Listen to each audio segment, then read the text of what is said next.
నమస్కారం. Shilpa TV news కి స్వాగతం. ముందుగా ముఖ్యాంశాలు.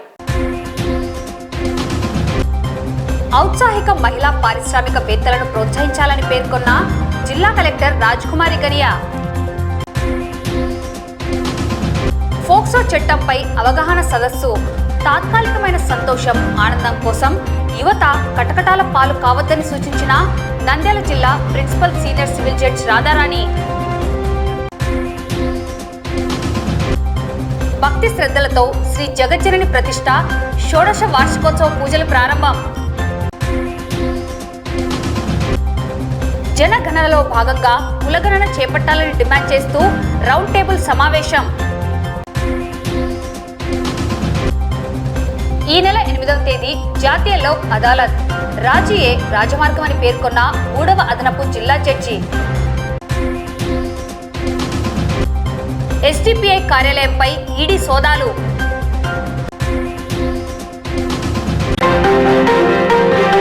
మహిళల్లో ఔత్సాహిక పారిశ్రామికవేత్తలను ప్రోత్సహించి వ్యాపార రంగంలో స్థిరపడితే మరికొంతమంది మహిళలకు ఉపాధినిచ్చే అవకాశాలుంటాయని జిల్లా కలెక్టర్ రాజ్కుమారి అన్నారు. గురువారం నంద్యాల పట్టణంలోని ఎస్బీఐ కాలనీలో అంతర్జాతీయ మహిళా దినోత్సవ సందర్భాన్ని పురస్కరించుకొని ఏర్పాటు చేసిన చిరు వ్యాపారుల ప్రదర్శన, విక్రయ కేంద్రాలను కలెక్టర్ పరిశీలించారు. ఈ సందర్భంగా జిల్లా కలెక్టర్ రాజకుమారి మాట్లాడుతూ అంతర్జాతీయ మహిళా దినోత్సవం సందర్భంగా జిల్లాలో వారం రోజుల పాటు నిర్దేశించిన షెడ్యూల్ ప్రకారం పలు కార్యక్రమాలు చేపట్టడం జరిగిందన్నారు. అందులో భాగంగా మొట్టమొదటి రోజు నుండి ర్యాలీలు, అవగాహన కార్యక్రమాలు నిర్వహించుకుని ఆడబిడ్డ పుట్టిన వెంటనే ఒక మొక్క నాటడం లాంటి కార్యక్రమాలు కూడా చేపట్టామన్నారు. మహిళల్లో ఉన్న తపన, శక్తితో పాటు నైపుణ్యం తోడైతే పారిశ్రామికంగా ముందుకు వచ్చే అవకాశం ఉంటుందని కలెక్టర్ తెలిపారు. ప్రస్తుతం ఉన్న సొసైటీలో మహిళలు వారికి ఉన్న బాధలను అధిగమించి విజయాలు సాధించిన వారు ఉన్నారని పేర్కొన్నారు. సమస్యల్లో ఉన్న మహిళలను స్వశక్తితో పైకి రావడానికి చేయూతను ఇవ్వాలన్నారు. పట్టణంలోని మహిళా పారిశ్రామికవేత్తలను ప్రోత్సహించాలనే ఉద్దేశంతో ఈ కార్యక్రమాన్ని ఏర్పాటు చేసినట్లు కలెక్టర్ తెలిపారు. తద్వారా మరికొంతమంది మహిళలకు ఉపాధి కల్పించే స్థాయికి ఎదిగే అవకాశం ఉంటుందన్నారు. మహిళా చిరు పారిశ్రామికవేత్తలు ఎంతో నాణ్యతతో ఉత్పత్తులను తయారు చేసి చక్కటి మార్కెటింగ్ సౌకర్యం కల్పించి చేపట్టిన వృత్తిని లాభదాయకంగా మార్చుకొని మరికొంతమందికి ఉపాధి కల్పించడం చాలా సంతోషకరమన్నారు. ఇదే తరహాలో మరింత మందికి స్ఫూర్తినిచ్చి చేయూతనందిస్తే రానున్న మహిళా దినోత్సవం నాటికి ఇంకా పెద్ద ఎత్తున మహిళలు పారిశ్రామికవేత్తలుగా మారే అవకాశం ఉంటుందని కలెక్టర్ తెలిపారు. కార్యక్రమంలో ఐసిడిఎస్పిడి లీలావతి, పరిశ్రమల శాఖ జిఎం జవహర్ బాబు, మున్సిపల్ కమిషనర్ నిరంజన్ రెడ్డి, మెప్మా పిడి నాగశివలీల తదితరులు పాల్గొన్నారు.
అంతర్జాతీయ మహిళా దినోత్సవం సందర్భంగా వారం రోజుల షెడ్యూల్తో మనం మన జిల్లాలో అనేక కార్యక్రమాలు చేస్తూ ఉన్నాం.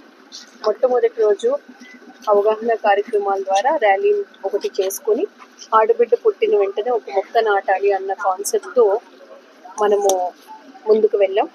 ఈరోజు మీరు చూస్తే ఉమెన్ ఎంటర్‌ప్రెన్యూర్స్ని ఎంకరేజ్ చేయాలి, బాగా వాళ్ళకి సపోర్ట్ ఇవ్వాలి, అలాగే వాళ్ళ ఫ్యామిలీ నుంచి కూడా వాళ్ళకి సపోర్ట్ దొరకాలి. వారు ఎంటర్‌ప్రెన్యూర్‌గా ఎదగడంతో పాటు చాలామంది మహిళలకి వాళ్ళు ఇన్స్పైరింగ్గా ఉంటూ మరో 10 మంది కుటుంబాలకి వాళ్ళు హెల్ప్ చేసే స్థాయికి వాళ్ళు ఎదగాలి అన్న ఉద్దేశంతో ఈరోజు ఈ కార్యక్రమం ఏర్పాటు చేయడం జరిగింది. మీరందరూ చూశారు, ఎంతోమంది మహిళలు ఉత్సాహంగా వాళ్ళు చేసిన ప్రోడక్ట్స్ అన్నీ కూడా ఎగ్జిబిట్ చేశారు. చూస్తే ఎంత ఎక్స్పర్టైజ్ ఉందో మనకు అర్థమవుతుంది. అంటే ఎంత మెటిక్యులస్గా ప్రతి విషయాన్ని కూడా వాళ్ళే దాని నుంచి నేర్చుకొని చక్కగా తయారు చేసి అక్కడి నుంచి మార్కెటింగ్ వరకు ప్రమోట్ చేసి వాళ్ళు చేపట్టిన వృత్తిని లాభదాయకంగా మార్చుకొని మరో 10 మందికి సపోర్ట్ ఇస్తూ ఉన్నారంటే ఇలాంటి మహిళలందరినీ కూడా పేరు పేరున నేను అభినందిస్తూ ఉన్నాను. మరింత మందికి వీళ్ళు స్ఫూర్తినివ్వాలి, మరింత మందికి చేయూతనివ్వాలి అని మనస్ఫూర్తిగా కోరుకుంటున్నాను. రామకృష్ణ డిగ్రీ కళాశాల వివేకానంద ఆడిటోరియంలో నేడు ఉమెన్ ఎంపవర్మెంట్ సెల్ ఎన్ఎస్ఎస్ విభాగం ఆధ్వర్యంలో ఫోక్సో చట్టంపై కళాశాల విద్యార్థులకు అవగాహన సదస్సు జరిగింది. ఈ సదస్సుకు కళాశాల చైర్మన్ డాక్టర్ రామకృష్ణారెడ్డి అధ్యక్షత వహించగా ముఖ్య అతిథిగా principal, senior civil judge Radharani పాల్గొన్నారు. ఈ సందర్భంగా ముఖ్య అతిథి రాధారాణి మాట్లాడుతూ విద్యార్థులు ఫోక్సో చట్టంపై అవగాహన కలిగి ఉండాలని అన్నారు. చిన్నపిల్లలు, ముఖ్యంగా 18 సంవత్సరాల లోపు పిల్లల పట్ల సెక్సువల్ హెరాస్మెంట్ కానీ, ఫిజికల్గా కానీ ఇబ్బంది పెట్టడం, హింసించడం, అత్యాచారాలు చేయడం, మానసికంగా శిక్షించడం, ఈవ్ టీజింగ్ చేయకూడదన్నారు. 2012లో చైల్డ్ ప్రొటెక్షన్ యాక్ట్ వచ్చిందని 18 సంవత్సరాల లోపు పిల్లలపై ఇలాంటి అఘాయిత్యాలు చేసినప్పుడు ఫోక్సో చట్టం కింద అరెస్టు చేయడం జరుగుతుందని తెలిపారు.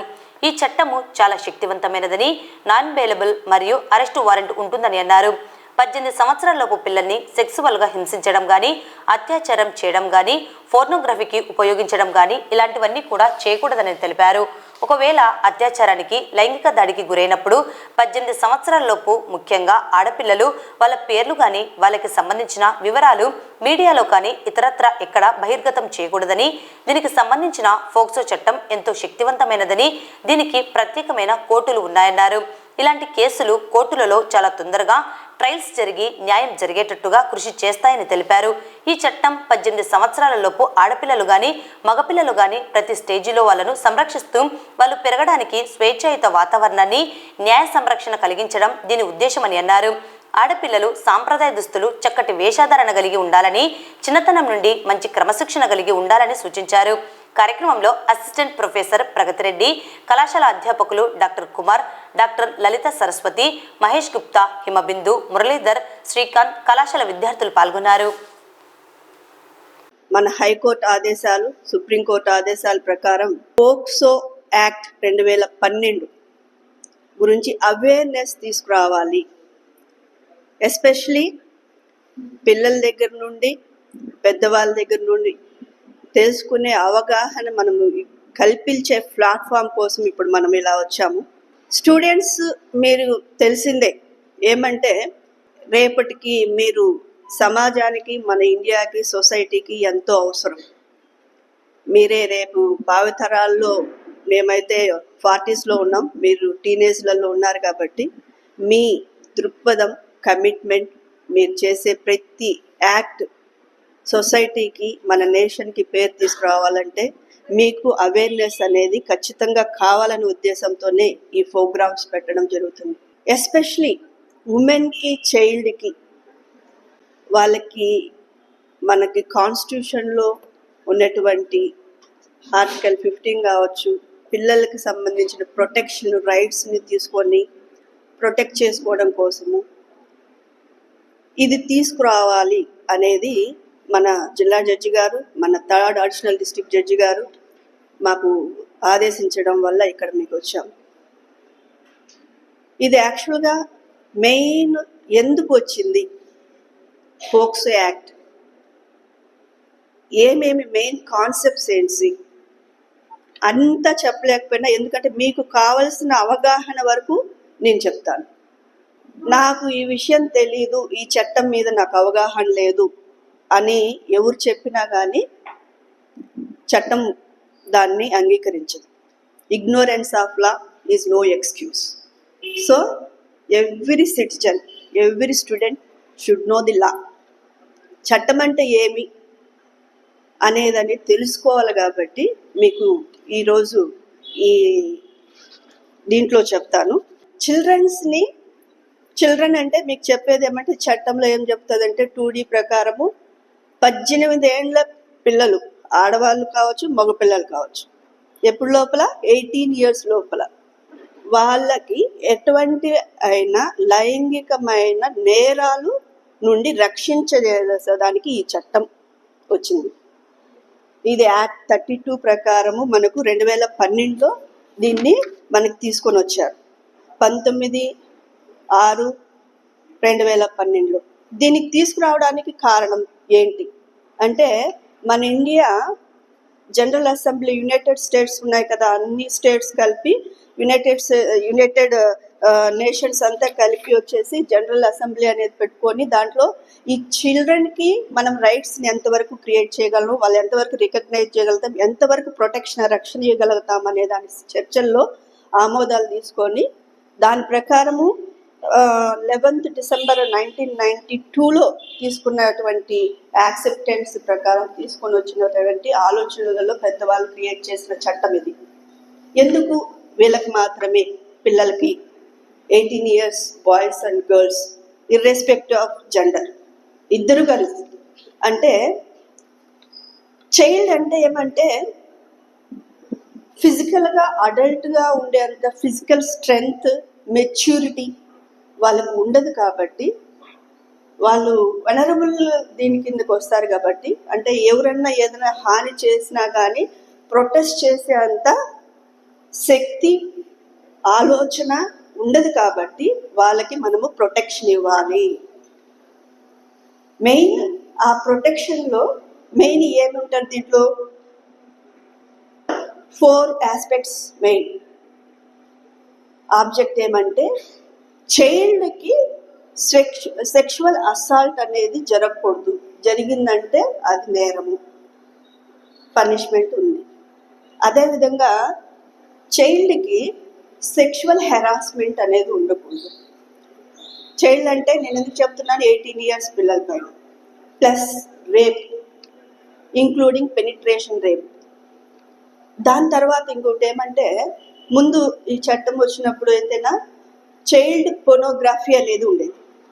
దాంట్లో పిల్లల్ని పోనోగ్రఫీ చేసే విధంగా చేసేదానికి ఏ విధంగా ఆబ్జెక్ట్గా ఉపయోగించకూడదు, అది చేయకూడదు అని. ఇప్పుడు దాన్ని సుప్రీంకోర్టు కూడా అలాగా చైల్డ్ పోనోగ్రఫీ అనేది లేకోకుండా child sexual exploitation abuse material అనే టర్మ్ రావాలి. ఆ విధంగా వాళ్ళకి మీడియా కానీ వీళ్ళు కానీ తీసుకొచ్చే ఏ విధంగా విక్టిమ్ పేర్స్ తెలిసిందే మీకు. ఎక్కడన్నా కానీ మీడియా ఎక్స్ప్రెస్ చేసేటప్పుడు కానీ చెప్పేటప్పుడు కానీ ఒక కేసు జరిగినప్పుడు కూడా అమ్మాయి విక్టిమ్ గురించి బయటికి రివీల్ చేయకూడదు.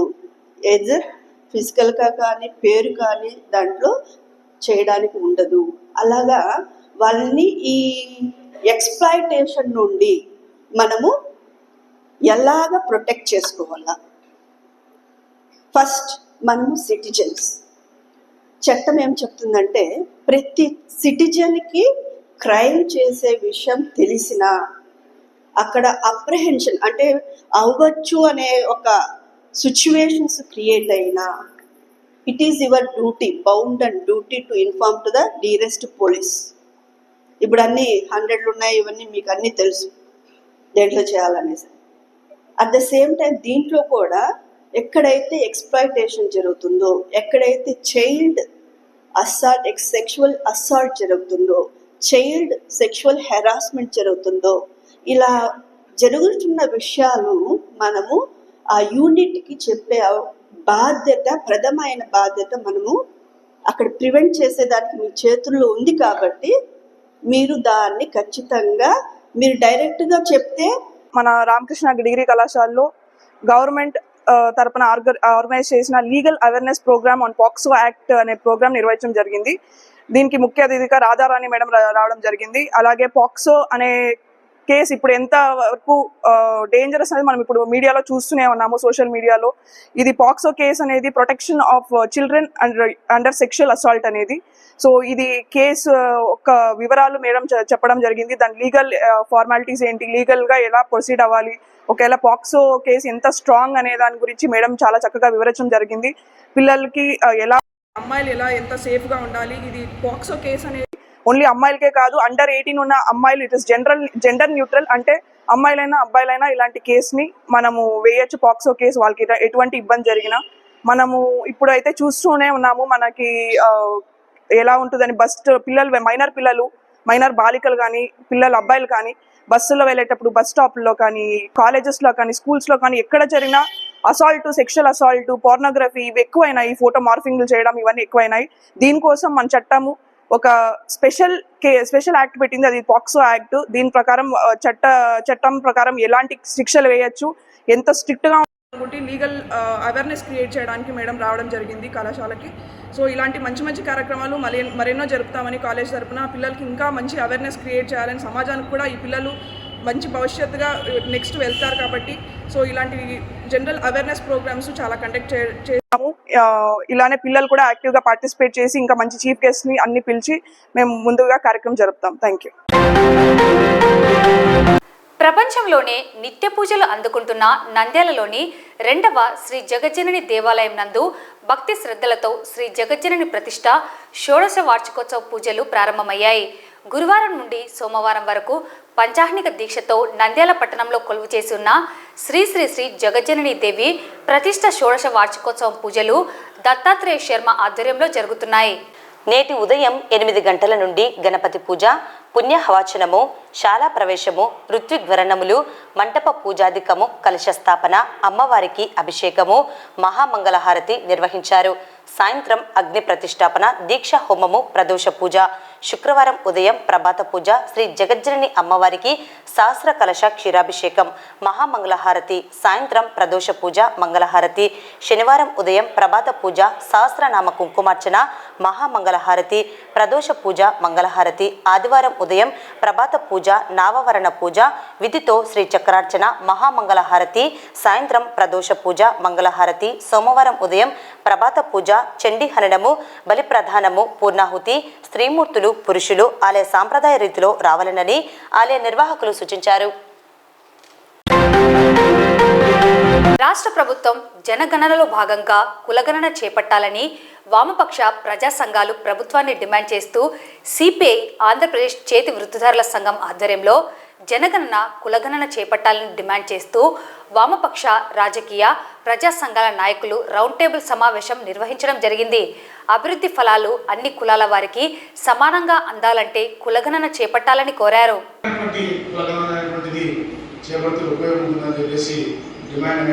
ఒక హిందూ సెంటిమెంట్ రెచ్చగొట్టాలి. హిందుత్వ సెంటిమెంట్ రెచ్చగొట్టడం ద్వారా మా యొక్క అధికారం అనేటువంటిది శాశ్వతంగా ఉంచుకోవచ్చు. కాబట్టి అది బీసీలు కావచ్చు, ఎస్సీలు కావచ్చు, ఎస్టీలు కావచ్చు, వీరందరూ కూడా హిందువులే. వీరి సంస్కృతి సంప్రదాయాలు కూడా ఆ రకంగా విస్తృతంగా ప్రచారం చేయాలా, వీరి గొప్పతనాన్ని ఆ రకంగా ప్రచారం చేయాలని చెప్పేసి ఒకవైపు వారి సంస్కృతి సంప్రదాయాలను ప్రచారం చేస్తూనే వారిని అదేవిధంగా అనువదించే పరిస్థితి ఈరోజు మనం చూస్తాం. బీజేపీ యొక్క కుట్ర, ఆర్ఎస్ఎస్ విశ్వ హిందూ పరిషత్ సంబంధించిన కుట్ర ఆ రకంగా ఉండేటువంటి పరిస్థితి. ఆ రకంగా అణగారిన వర్గాలు కూడా ఆ రకంగా ఏదో మమ్మల్ని కూడా ఆ రకంగా హిందూ మతంలోకి ఆ రకంగా ముందు తీసుకోబోతున్నా అని చెప్పేసి నమ్మించి ఆ రకంగా బీజేపీ ఓట్లేసుకునేటువంటి పరిస్థితి అనేటువంటి మనం చూస్తున్నాం. అధికారాన్ని బీజేపీ వాళ్ళు అదేవిధంగా అట్టబెట్టుకునే పరిస్థితి చూస్తున్నాం. ఏదైతే ఈరోజు రాష్ట్రంలో జనగణనతో పాటుగా కులగణనను కూడా చేయాలనే ముఖ్య ఉద్దేశం ఉందో దీనికి ఎస్డిపిఐ పార్టీ మద్దతు తెలుపుతుంది. ఎందుకంటే మనం చూసుకుంటే తెలంగాణలో కూడా కాంగ్రెస్ గవర్నమెంట్ కులగణన చేసి అక్కడ దాదాపుగా ఎన్నో రకాల కులాలు ఉన్నాయి, అవి ఇంతవరకు లిస్టెడే కాలేదు. దాంతోపాటు మన వక్తలు చెప్పినట్లు వారికి ఇంతవరకు అభివృద్ధి ఫలాలు కూడా అందలేదు. దాంతోపాటు ఇంతవరకు వాళ్ళ ప్రాతినిధ్యం కూడా చట్టసభలో లేదు.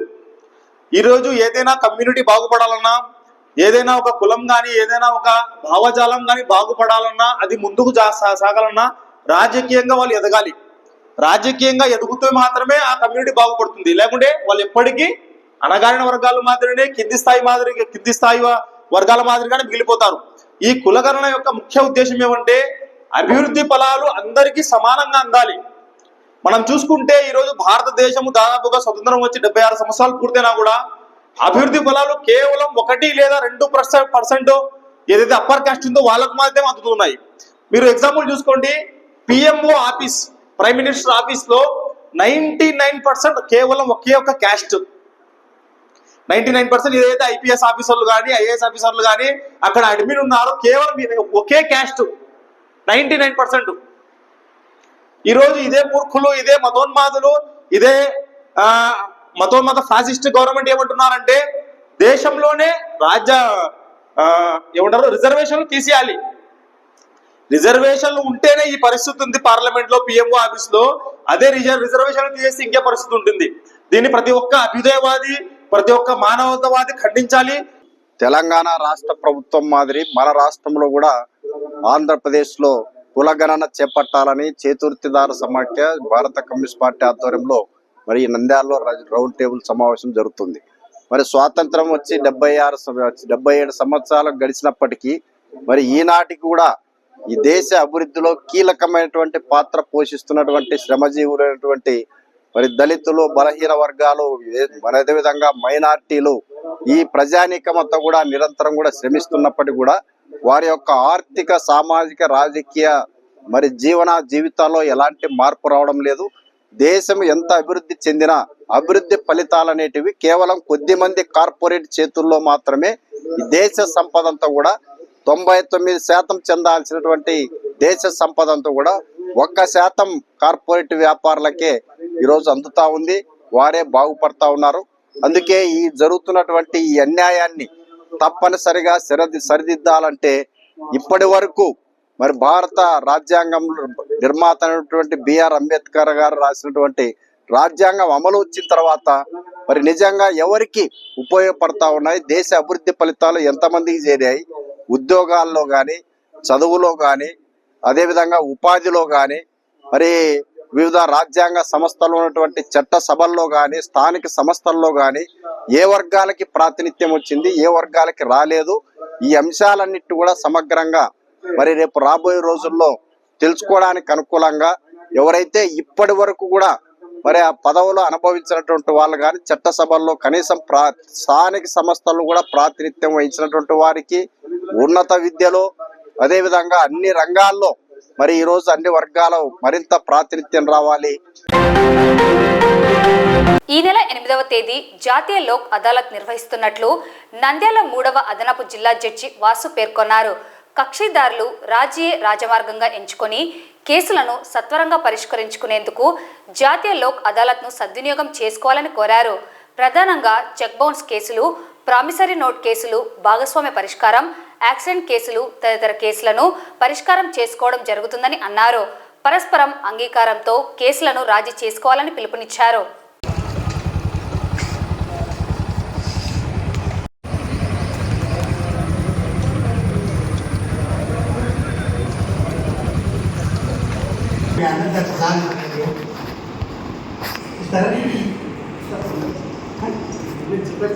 కూడా ఇక్కడ కొంచెం సత్వరంగా ఏంటంటే న్యాయం చేస్తుందని మాదిరిగా చెప్పండి. తీసుకోండి. ఈ నెల 2వ శనివారం 8వ తారీఖున భారతదేశం మొత్తం మీద లోక్ అదాలత్ అన్నటువంటి ఒక ప్రక్రియను ఏర్పాటు చేశారు. ఈ సందర్భంగా క్షణికావశంలో చేసుకున్నటువంటి కేసులు కానీ, గొడవలు కానీ ఈ యొక్క లోక్ అదాలత్ ద్వారా ప్రజల మధ్య, కక్షిదారుల మధ్య రాజీ కుదిర్చి వారి కేసులు సత్వరంగా పరిష్కారం చేసుకోవడం దిశగా ఈ యొక్క కార్యక్రమాన్ని ఏర్పాటు చేశారు. ఈ లోక్ అదాలత్లో భాగంగా చాలా రకాలైనటువంటి కేసులు సెటిల్ చేయడం జరుగుతుంది. ప్రజలు కూడా వారి వారి సమస్యను పరిష్కరించుకొని లోక్ అదాలత్లో ఆ కేసులు సెటిల్ చేసుకోవడం అనేది జరుగుతూ వస్తుంది. ఆ విధంగానే ఈ 8వ తారీఖున నేషనల్ లోక్ అదాలత్ను, జాతీయ లోక్ అదాలత్ను ఏర్పాటు చేస్తున్నారు. ఈ యొక్క లోక్ అదాలత్లో ముఖ్యంగా చెక్ బౌన్సింగ్ కేసులు, ఈ ప్రామిసరీ నోట్ కేసులు మరియు భాగ పరిష్కారం కేసులు, మరీ ముఖ్యంగా ఈ యాక్సిడెంట్ కేసుల్లో దెబ్బలు తగిలిన వాళ్ళకి కానీ చనిపోయిన వారి యొక్క వారసులకు కానీ ఈ నష్టపరిహారం ఇప్పించేటువంటి ఈ కేసులు కూడా ఉంటాయి. సో ముఖ్యంగా ప్రజలు నిజంగా కేసులు సద్వినియోగం చేసుకోవాలంటే ఈ యొక్క లోక్ అదాలత్ను ప్రామిసరీ నోట్ కేసులు అయితేనేమి, ఎన్ఐ యాక్ట్ కేసులు అయితేనేమి, ఈ నష్టపరిహారం కేసులు చాలా తక్కువ కాలంలోనే వాళ్ళకి సెటిల్ చేసుకోవడానికి ఒక అవకాశం కల్పిస్తుంది. ఎందుకంటే మనందరికీ తెలిసిందే, కోర్టుకు వెళ్తే కాటుకు వెళ్తే అని చెప్పి ఒక నానుడు ఉంది. సో ఆ నానుడికి పులి స్టాప్ పెట్టడం కోసం సుప్రీంకోర్టు వారు ప్రతి 2 నెలలకు ఒకసారి, 3 నెలలకు ఒకసారి జాతీయ లోక్ అదాలత్ను కండక్ట్ చేస్తున్నారు. ఆ రోజున ప్రజలు వారి మధ్య ఉన్నటువంటి వివాదాలను పరిష్కరించుకొని సుఖమయ జీవితం సాగిస్తారని చెప్పి ఆ యొక్క ఆలోచనతో, ఆ యొక్క ఉద్దేశంతో ఈ ప్రక్రియను ఏర్పాటు చేశారు. ఇక్కడ మనం ఒక విషయం ఆలోచించారు. ముఖ్యంగా ఈ ఇన్సూరెన్స్ కేసుల్లో కొన్ని ఇన్సూరెన్స్ కంపెనీలు కేసులు సెటిల్ చేయడానికి రావట్లేదు. వారికి మరియు కక్షిదారులకు ఒక సూచన. ఎందుకంటే ఈ కేసులు సెటిల్ చేయకపోవడం వల్ల ఇరువురికి లాభమే. ఒక వ్యక్తి కేసు వేసాడనుకోండి, ఇన్సూరెన్స్ కంపెనీ వారు లాయర్గానే పెట్టుకొని సమాధానం వేసుకొని కొట్లాడుతూ ఉంటారు. సో అదే రాజీ చేసుకోవడం వల్ల పార్టీకి, దెబ్బతిన్న వ్యక్తికి లేదా చనిపోయిన వ్యక్తులకు, వారసులకు తొందరలోనే నష్టపరిహారం ఇప్పించేటట్టు అవుతుంది.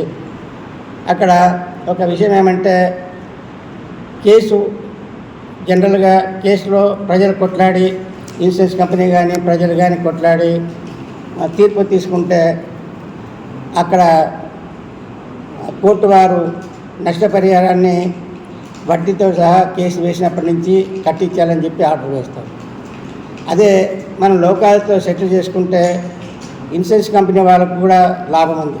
ఎందుకంటే ఈ కేసులు వేసిన వాళ్ళు ఇంట్రెస్ట్ మేము కోల్పోతామని చెప్పి వారు ఒప్పుకోవడం వల్ల వారికి కేసు వేసినప్పటి నుంచి నష్టపరిహారం చెల్లించేంత వరకు ఇచ్చేటువంటి ఆ వడ్డీ కూడా వాళ్ళకు వెసులుబాటు కలుగుతుంది. సో ఈ యొక్క విషయాన్ని అన్ని ఇన్సూరెన్స్ కంపెనీలు కూడా దృష్టిలో పెట్టుకొని ఈ నష్టపోయినటువంటి వ్యక్తులకి, అంటే భార్య కానీ భర్త కానీ పిల్లల్ని కోల్పోయినటువంటి వాళ్ళకి, లేదా యాక్సిడెంట్లో దెబ్బలు తగిన వ్యక్తులకు ఒక మంచి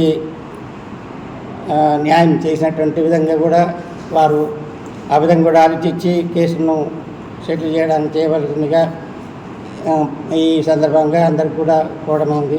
ముఖ్యంగా లోక్ అదాలత్ అనేది చాలా బృహత్తరమైన పథకం. ఇది ప్రతి వ్యక్తి కూడా వ్యక్తిగత ఖర్చులతో కానీ లేకుండా తెలిసి కానీ తెలియక కానీ పొరపాటు జరిగి కోర్టుకు వచ్చి కోర్టు చుట్టూ తిరిగి నష్టం జరిగే బదులు మీరందరూ మంచి మనతో రాజీ చేసుకోవాలనే ఉద్దేశంతో ప్రభుత్వం వారు, భారత ప్రభుత్వం వారు, సుప్రీంకోర్టు వారు మంచి సూచన సలహాతో ఈ లోక్ అదాలత్ ఏర్పాటు చేయడం. ఇందులో మీరందరూ కూడా మంచి మనసుతో పాత తప్పులు మరిచి ఇబ్బందులను అర్థం చేసుకొని, కష్టాన్ని అర్థం చేసుకొని సర్దుకుంటే, కలిసి ఉంటే కలిసి సుఖం అనే భావంగా మీరు సర్దుకోవాలని కోరుకుంటున్నాను. ముఖ్యంగా ప్రమాద కేసులలో ఎంతోమందికి ప్రాణాలు పోయి ఉంటాయి. కాలు ఇరగడము, అంగవికల్యం, శాస్త్ర వైకల్యం కలగడం జరుగుతుంది. చిన్న చిన్న దెబ్బలతో కొంతమంది, పెద్ద దెబ్బలతో కొంతమంది చనిపోవడం, కొంతమంది జాగ్రత్తగా మంచంలో పడి జీవితం సుఖమానం పెంచుకున్న పరిస్థితులు ఉన్నాయి. ఇటువంటి కేసులు కూడా ఇన్సూరెన్స్ కంపెనీలు మొత్తం మీద వైలేషన్ లేకుండా, చట్ట పరిధిలో వైలేషన్ లేకుండా పాలసీ ఉంటే ఖచ్చితంగా ప్రతి కేసులో సెటిల్ చేయడానికి అవకాశం ఉంది.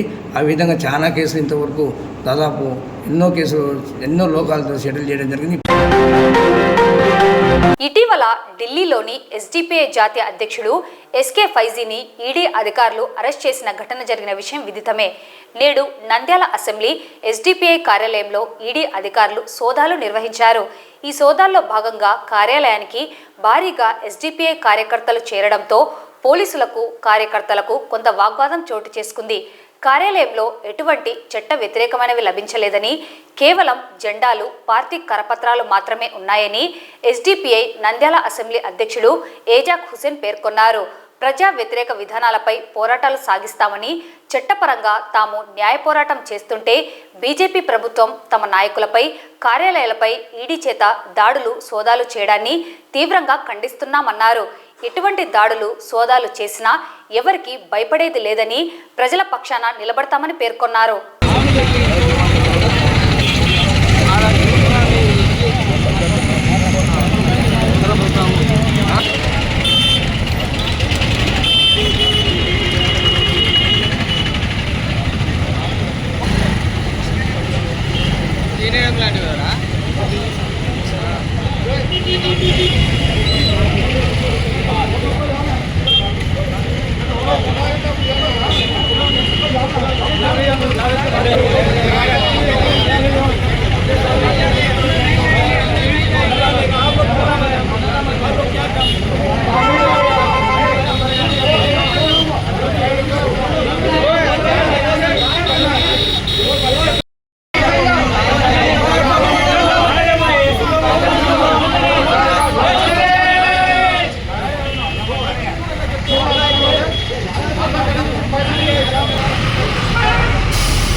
వార్తలు ముగించే ముందు ముఖ్యాంశాలు మరోసారి.